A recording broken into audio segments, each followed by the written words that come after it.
Um, let's talk about the state of the East because a lot has happened in the Eastern Conference as of late. The Celtics look mortal. Lost 3 of their last 5 at home. Just had a terrible loss to the Lakers. The Bucks 0 and You're pretty 2 proud of under that Doc. last one. Of course. The Bucks are 0 and 2 under Doc Rivers. The Knicks are surging, but Julius Randle just dislocated his shoulder. The Sixers have fallen in the standings, and Joel Embiid could be out for the season. And then you have all these teams that are kind of in the middle. We don't know what's going to happen. We're talking about the Cavs, the Pacers, the Heat, and the Magic. The Bulls and Hawks, you kind of feel comfortable they're out of it, but you have that sort of jam pack of 5 right there where, I wouldn't be, other than the Magic, I really wouldn't be surprised with any of them falling anywhere between 4 and 8. Where do y'all want to tackle first? Do we just want to go down the list? Celtics first? You can go down this list, but this is just middle of the pack, middle of the season basketball. I'm not, No, there's something big though. There's something big here. Something's happening in the East. The East is getting shooken up right now. Joel, man. You want to start with Joel? All right, let's start with Joel. Joel's big. First of all, this guy and the injuries is becoming a serious thing, like a very serious thing. Like, how do you win with Joel? You can't help someone following you though. That wasn't a Not yet. True, but at the same time, like it's he gets a lot of injuries, and then he gets a lot of freak injuries, which might be because of how he plays, because he kind of plays like a guard sometimes. So I don't know. But anyway, no. Let me say this though. It's not even just about that though. It's not even just about him and the injuries and how you win with him in the long run. It's about what LeBron said. This new rule. You want to get into the rule? This new rule, what he said really opened my eyes because I watched a few. Andre, what are your feelings on the rule? I mean, I don't know. I don't know if I really have any feelings on the rule. In part, I actually agree with it. And I heard Stephen A talking about this, and I kind of agree with it. This is because of the guy sitting. You shouldn't look any further than a lot of these players in the league that were taking games off and all that. But the one problem with the rule, and I think this is what LeBron is getting at, it really kind of does facilitate injury. No, it doesn't. It really. How's it not facilitate injury? I'm going to tell you why. All these players are exposing themselves, and I feel like Paul would agree with me when he comes back. They're exposing themselves because the reason they were sitting and resting was because they're saying we want to preserve our bodies and maximize our ability to play in the playoffs and win. We're putting winning over everything. We're putting winning over regular season numbers. We're putting winning over stats. We're putting winning over whatever whatever it is, right? Right. And all the NBA did with this rule is say prove it. That's a fact. You're not not allowed to sit. You're not allowed to sit. You're not going to get fined if you don't sit. They just said if you want to sit and prioritize winning, then prioritize winning. And the awards are going to go to the players who prioritize showing up and performing every night in the regular season. These are all regular season awards. So they're going to go to the players who dedicate themselves to playing the regular season. Right? Correct. No, you're not wrong. So all you players crying, saying, oh, we're going to injure ourselves trying to go for the awards, then don't go for the award. I don't know if they can. I don't know if they can. Paul didn't hear me. Paul, listen to me. Listen to what I'm saying. All the resting was done because this is what the teams and the players said. We were resting to preserve our bodies so we can maximize our opportunity to play well in the playoffs, right? Yeah. We're prioritizing winning. We're not prioritizing getting numbers. We're not prioritizing the praise of the regular season. We want to get through the regular season, maximize our bodies, stay healthy, and perform in the playoffs because that's what's most important. All the NBA did with this rule is say, prove it. Prove it. You're not getting fined. You're not getting fined. Well, you do get fined if you just intentionally sit bad, like on a marquee game. But you're not getting in trouble for sitting. You're not allowed to sit. But if you want to prioritize winning, then prioritize winning and stand on that. These awards, these regular season awards, are going to go to the guys who prioritize performing every night in the regular season. Yeah, but LeBron if you want to prioritize, no, but you can't have it both ways.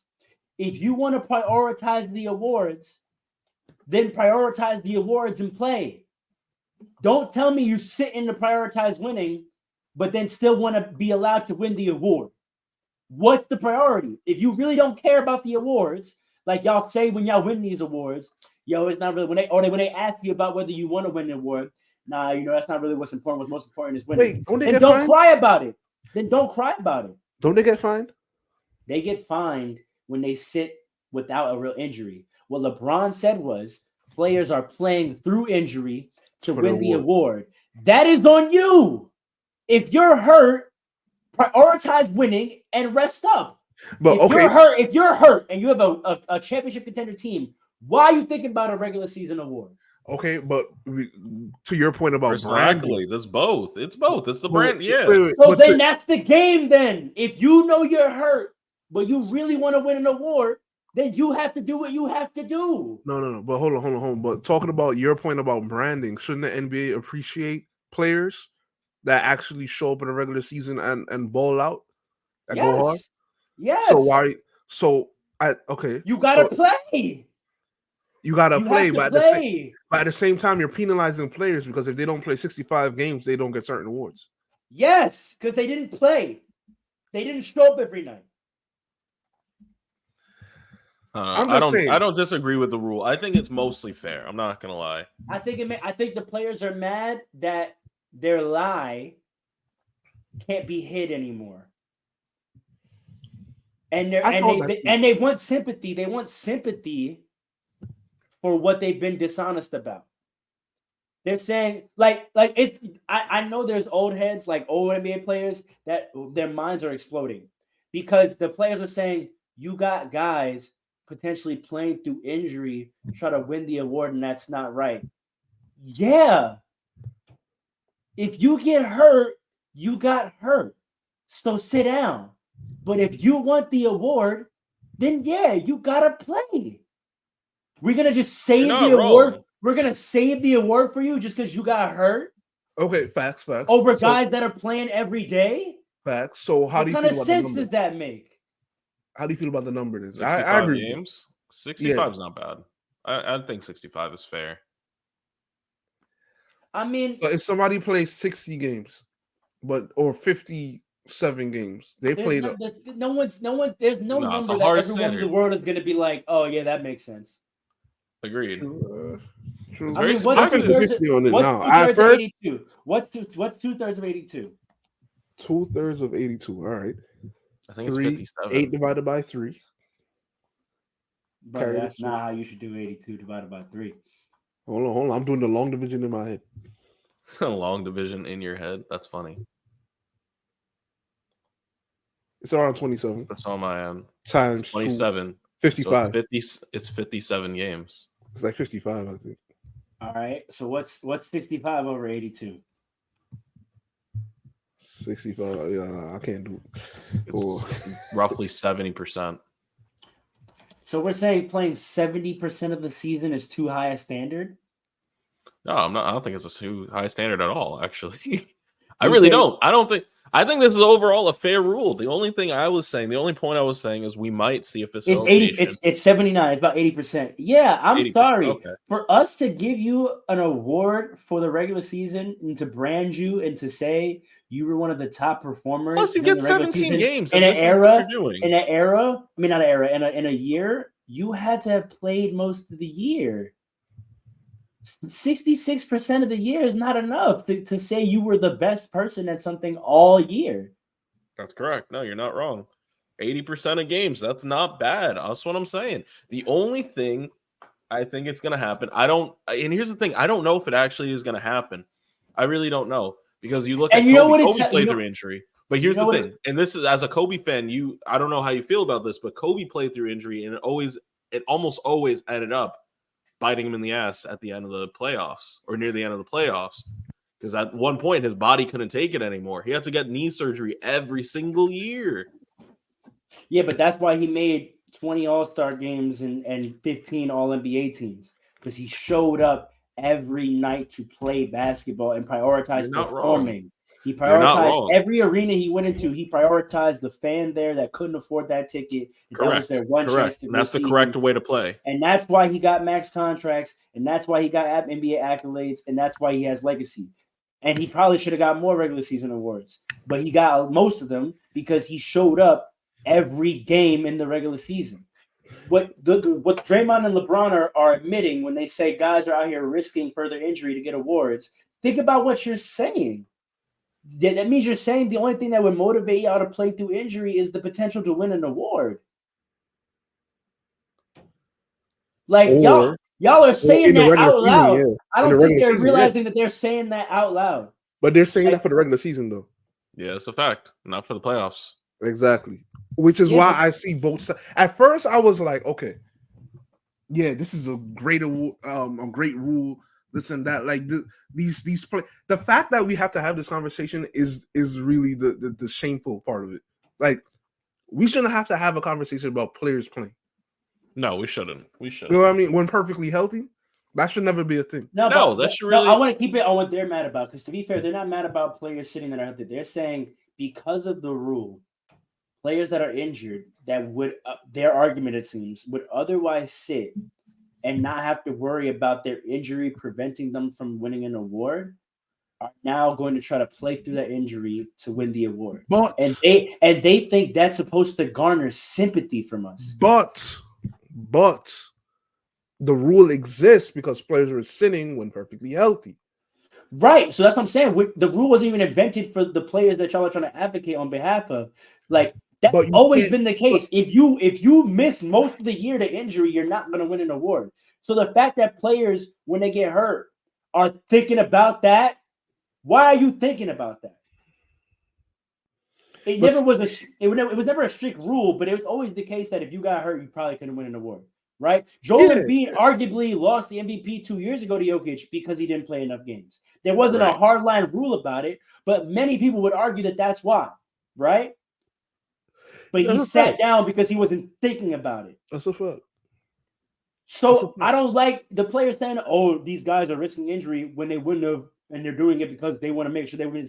That's on them. I'm not gonna feel bad. Nothing's being taken away from. Nothing's being taken away from you. It wasn't guaranteed. Like, I understand your point. Like, I truly do. I'm just saying. And honestly, to a point, I even agree with you. But I'm just saying, the NBA is penalizing players for. They're not even penalizing players. Like, these players are showing up and entertaining the fans in the regular season, which is one of the biggest problems we've had over the past 10 years with players not caring about the regular season. So now you got players caring about the regular season, which is what I think Draymond and LeBron are saying. You got players caring about the regular season and going hard as if it's the playoffs on the regular season, playing through injury in the regular season. And because of the number and this hard rule, the strict rule, now they might hurt their team's chances in the playoffs, right? Which ultimately is where the NBA is going to make this is where players make their names. But if the rule is what got them to play that hard, you can't now be mad at the rule because they played that hard and now it's a problem. Like, the rule was great. The rule was great to get them to play hard, but now that they're playing hard, we should take the rule away. I think they should change. How does that make sense? I think they should. I think the number is the issue. I think that's what they're saying. But what would they say? Less games? No argument for that, though. There's no 80% of games. 80% of the games to win an award. Like, and what you know what this is? This is gonna be a joke. I'm gonna drag this. This is the result of most of these NBA players not graduating college. Yo, that's crazy. This is crazy. What a crazy clip this. If you graduated from any higher institution at any level, you know that you're not passing a course.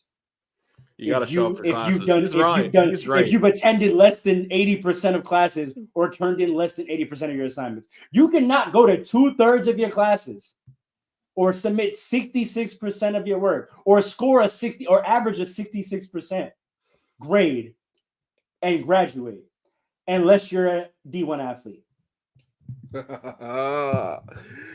This is the funniest take I've heard. In no other arena of life. This man said, can you complain about having to do 80% of your work? This man said, because y'all are uneducated, you think this rule is unfair. and that's crazy. No, not uneducated. That's a crazy take. That's a crazy take. Unfamiliar with the production. Because you're uneducated, you're unfamiliar with the way the world works. With benchmarks. They're unfamiliar with benchmark systems. Before they get to the NBA, they are exceptioned in every system they exist in. Now, this is not to say that they're entitled and privileged, because there are many systems they exist in where they're disadvantaged, right? I'm not going to talk about how the NCAA robbed them of a lot of their money, et cetera, et cetera. Like, please don't get me wrong on that. But in terms of the system that they're participating in willfully, right? Like when they go to college, all other students have to attend class to graduate. An athlete does it. All other students got to turn in certain work at certain schools, right? And at certain schools, athletes don't. And I'm joking mostly, but part of it, there's a little bit of truth in there. I think it's a bigger conversation. What other system do you get to complain about not doing 80% of your work or not showing up 80% of the time? Like every other job, you get limited PTO. Mm-hmm. Like you don't get a limited PTO at your job. Facts. Now you could argue about the number. Like if you only get 5 days PTO at your job, yeah, I could argue like, all right, that's kind of ridiculous. Because that's like less than 2% of the year. But someone just put a great comment in the comments. They said they're not missing games against bad teams. They're ducking key matchups. That's a whole different argument, though. But I want to finish this point. If you only get 5 PTO days a year, yeah, you might have beef because that's 2% of the year. But imagine you get. Let's say I'm just gonna make up a number. Imagine there's 250 days of work in the year, right? Imagine being mad at someone saying you got to show up for 225 of those days. Well, that's crazy. And you get 25 paid days off. Like that's crazy. Imagine being like, no, we should only have to show up for 180 out of the 250 days for work. What? You got jobs where you don't even get paid for on the days off. That's what I'm saying. Like, what are we talking about? That's a fact. Like, I'm big player empowerment. I'm always on player side. But, like, on this point is one of the rare moments where I'm like, yeah, that entitlement is showing. Like, y'all sound crazy. A little bit. Now, I think Bron's point was a little different. I think Bron was saying on narrative-wise, Joel should be getting bigged up because he's doing what everyone's been asking for. Nah, I think LeBron definitely doesn't like this rule at all. He seems like he doesn't. He doesn't. Like although LeBron plays hard, doesn't. No, I think he does. Plays every game, and he comes from a different. He's talked down on load management before. I think he doesn't, because think about his teammate Anthony Davis. I think he doesn't like when a player's narrative gets damaged because they get hurt. So I think what he's saying is like, where are all y'all people who kept talking about the fact that he was getting hurt when he's trying to play through that injury? Like, because a lot of the narrative when players get hurt is that they're soft and they're not actually trying to play through something. Remember what Kobe said to Dwight? Right. So he's saying, where are all the people who were criticizing him for not playing through stuff? Where are y'all when he plays through things and gets hurt again? None of y'all give him credit or talk praise on his name for being a warrior. You just expect it. But when you perceive that he's not being a warrior, you want to take it as a great indictment. But when he tries to play through stuff and then gets further hurt, which would go to prove the point of the people that sit, right? Like the philosophy of sitting when you're hurt is I don't want to re-injure. For all of you that say, hey, you should try to play through that. When he does that and then he does get re-injured, where are all of you? I think that's what he was saying. No one's going on. There's always a big talking topic about Anthony Davis missing games. Never a big talking topic about Anthony Davis being on the injury report every day but playing. He's been playing with a bad hip and a bad wrist the whole season. No one wants to talk about it. But as soon as he misses a game, everyone wants to talk about, oh no, Anthony Davis hurt again. So I think that's more of what Bron's point was. Like, none of y'all are going to throw heap on him or throw praise on him when he plays through injury. That's my feelings on it.